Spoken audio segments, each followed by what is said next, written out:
What up, guys? This is part 2. First time we talked about SEO in the last video. Now we're going to talk about ads, running ads, right? Running ads. Now, when you look at like a platform like Redbubble, you can't really, or at least I haven't seen it, but you can't really advertise directly on the platform. What you would have to do is drive traffic. Basically is drive traffic from an outside ad source or something like Google AdWords and stuff like that. You would have to do that to get them to your Redbubble site, where you'll have all your stuff on display. The reason why I like Redbubble, though, honestly, I said it before in a different video, they make it very, it's probably the easiest, most user-friendly platform for people who want to try print on demand to actually get going.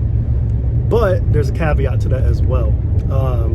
Once again, tag words and SEO are going to be very important. This is probably one of the main reasons why, since I've started my Redbubble, I haven't gotten, well, I've gotten some sales, but it's not very optimized. I don't have a lot of like traffic, you know what I'm saying? It's kind of hard to see the traffic. So that's the caveat to Redbubble. I don't run any ads to my Redbubble, just simply because, I don't know, I'm unsure how I feel about Redbubble right now. It's easy, but at the same time, it's very, it's strange, because everybody's trying to, you know, when you do print on demand, you know, most people use the same sources. There's new ones that come out all the time, but most people use like kind of the same sources. And what's interesting about using different sources is you get different product. And what I don't like about Redbubble is everybody on the platform has the same exact product. Only thing that's different is your artwork. And that's the hard part that you got to figure out, is because how do you stand out when everybody is selling the same exact thing? How do you stand out? Your artwork has to stand out, right? Your SEO has to stand out. People have to be able to find it. And I think with Redbubble, honestly, your niche is probably the most important thing, is your niche. How many people are on Redbubble looking for your niche? You got to figure that out, right? But anyways, ads, your ads you want to run on your Shopify, your main web page, your custom website with Shopify. You want to run ads if it's possible with Etsy for sure.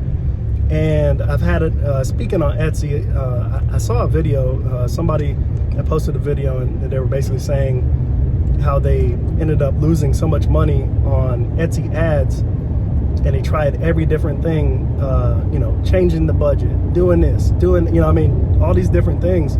And honestly, what it boils down to, what I was trying to, I messaged him and tried to give him some insight to his issue.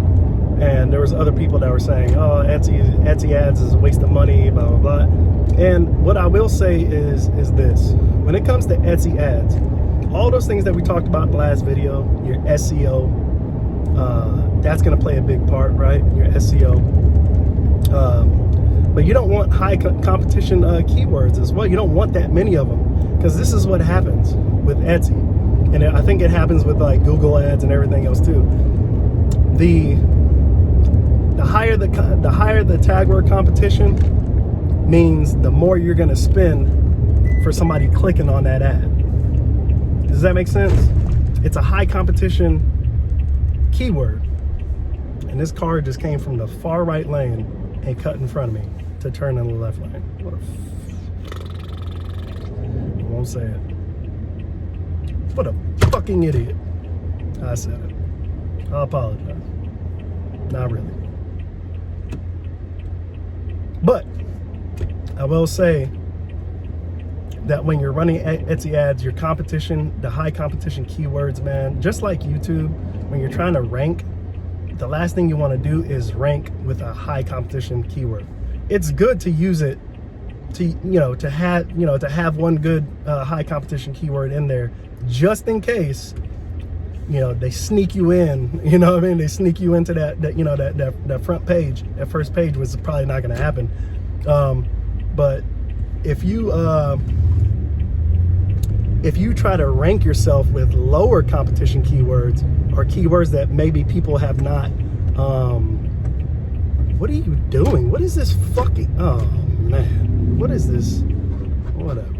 But if you try to rank on those different keywords, use and people think that a keyword may be just one or two strings, right? No, sometimes depending on, now Etsy, you can't have like over 20 characters or whatnot, but when you're doing something like YouTube or whatnot, you can string like multiple words, what I'm saying? Taglines, I call them taglines, to help people find your stuff. And that's what you're gonna get. You're gonna spend less money per click with a low competition keyword, because not that many people are searching for that term. Does that make sense? So for example, I always tell people, say you're on Etsy, right? Say you've already created a listing product, and say you're doing well. So let's say it's selling. Let's say you've opened your store, it's been a month, and let's say you've had 10 sales, right? Over a course of 30 days.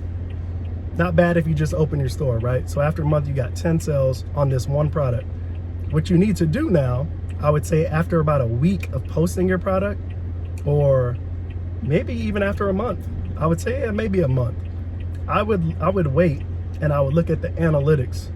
I would look at the search terms on how people found you need to look at your analytics. You need to see how people are finding you.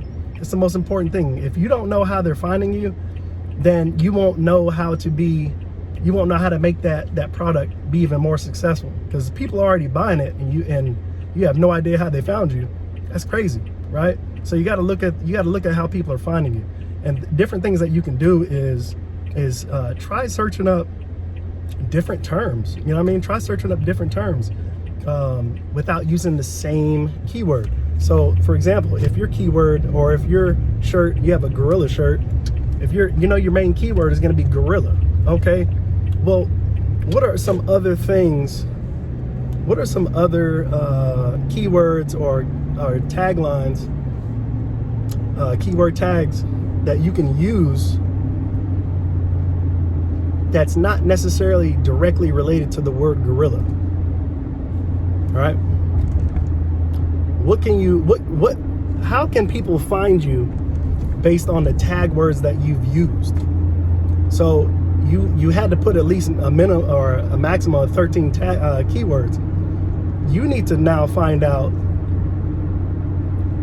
if you're even coming up, or if you can even find yourself using these other tag words that you've posted under your product. I do this all the time because, let's say you have a search term this month that was really, really hot. Then it's dead. It died, right? You want to be able to keep an eye on that to say, oh, okay, shit, not that many. This keyword is not getting that many views. I need to switch it out for something else. Let me go research another keyword associated with my product that's getting a lot of ad views, or getting a lot of views, period. And then that's how you optimize your own tags, right? Because when you're running ads on Etsy, man, I told the guy that made the video, I told him, I said, you should honestly, whatever budget you set, let's say you set your budget at $5 a day, right? And you got 10 products, and out of 10, 2 are selling really good. They're selling pretty decent. I would set your Etsy to your ads to like $5, and leave it for at least 7 days. Leave it for a week. And the reason why I say this is because I've fallen in that trap before too. It's happened to me too, and I couldn't figure out what's going on. You'll drive yourself crazy trying to figure out what's going on with your ads and why nobody's clicking, why nobody's seeing it. If you're doing too many changes, the platform does not know how to necessarily place your item in a search queue. After about 7 days, if you are getting sales, what Etsy will do is they will start to optimize your product to fit their search, their searches. And not only that, your offsite ads as well, like Google, Facebook, stuff like that, stuff that they put out your product to as well. You know, they need some time. They need to see how many people are engaging with this said ad product, right? How many people are engaging? How many people are viewing? Who are, you know, what search terms did they find you on? You know, and things like that, because that's going to be very important on how well your product is received. And so that's why I say, don't go crazy changing your ad budget. And just because you set it at $5 doesn't mean it's going to use that $5 for the day. You know, that's another misconception. Unlike other offsite ad companies, such as like AdShot, things like that, Google ads, they're not going to, you know, they'll use your entire budget. You put $20 a day, they're going to use that damn $20 a day. With Etsy though, it's a bit different because they will show your ads, but you don't get charged for your ads. You get charged per click. So you know, if you got a lot of views and nobody's clicking, well, you're not using any of your budget, right? But if people are clicking, well, now you're starting to eat up that budget, right? And so what you're hoping for is you're not ranking under high competition keywords, because if you do, fucking idiot. If you do, that's where you're going to start to see, like I said, you're going to start seeing your budget being eaten up pretty quickly. So, you know, it's in your best interest to find those off-site, those off keywords that you can rank under. And trust me, people that are also researching keywords, if they're going to see the same thing too. They're going to be like, damn, this keyword thing is ranking. Like, how? You know what I'm saying? Like, damn. And they're gonna adopt it as well. So you really, like I said, you really gotta do some of that research, man. And if you're gonna do ads, I always say, if you're gonna start off on Etsy with, even if it's one product, I always say dedicate at least $2 a day per listing if you're just starting out. And the reason why I say that is because $2 a day is not that, you know, it's not that bad, and it's going to help get your product out there. And not only that, dedicating at least $2, even $1 a day. You know what I'm saying? Like, you know, let's say you do $2 a listing. Say you got 10, so, you know, obviously you're gonna spend 20 bucks, right? What you want to do is like I said, let that run. They're gonna run it, and people are gonna keep seeing it. They're gonna keep seeing it.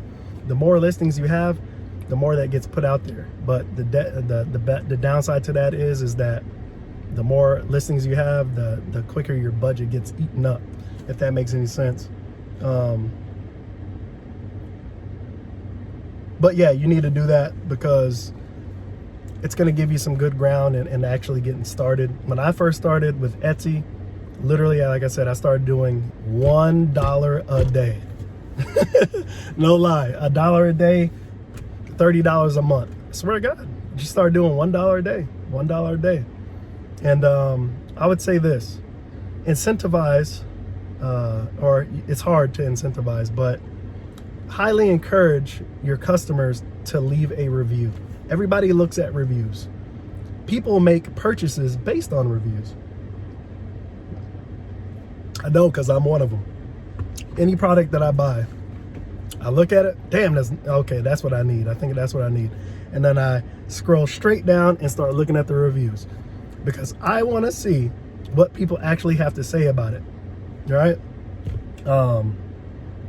And then shit, sometimes I might go on YouTube and see what people are saying about it. I need to, you know, do some more research on this thing. But I'm telling you, man, reviews will drive your ads, especially, will drive your sales, especially on Etsy or, you know, even Redbubble. Reviews anywhere will definitely help you out, because people feel more comfortable spending money with you if they see that other people are happy with what you're offering. It's not a guarantee, but it makes people feel better when they're about to spend money out of their wallet. So yeah, try ads. You know what I'm saying? Don't give up on Etsy ads if you really haven't given it a real good go. You know, don't set your budget for freaking $1 today, and then in 2 days you're like, you know what, I want to up the budget. Let's put down $5 now. Oh, it's been 7 days. You know what? I think that $5 is too much. I'm going back down to $1. And the next week you're like, you know what? Screw it. I'm putting 20 down, 20 a day, 20 a day. I got to get in. And it's like, what you're doing is you're confusing the search engine. You're confusing them because they're trying to deal with your budget at the same time trying to optimize the search engine for people to find your listings based on your tag words and based on their research of, okay, if you're selling a gorilla shirt, why the hell did you put pizza, Pizza Hut or something like that as a tag word? It doesn't make any sense. Nobody's going to find you under that tag word. It's not smart. You know what I'm saying? It's not smart. You want the people that you want to see your stuff to see your stuff. If you're doing a Halloween shirt, you want to make sure that you're catering to people looking for Halloween shirts. Like that's what you do. You know, it is what it is. Say you got a zombie on your shirt and it's a Halloween shirt. You're going to be putting Halloween tags and then tags related directly to the shit on your shirt. So if it's a zombie on your shirt, you need to start looking at zombie tags. And that's how you do it, man. That's how you do it. And it takes time, but you'll get it down. Anyways, catch you guys in the next one. Peace.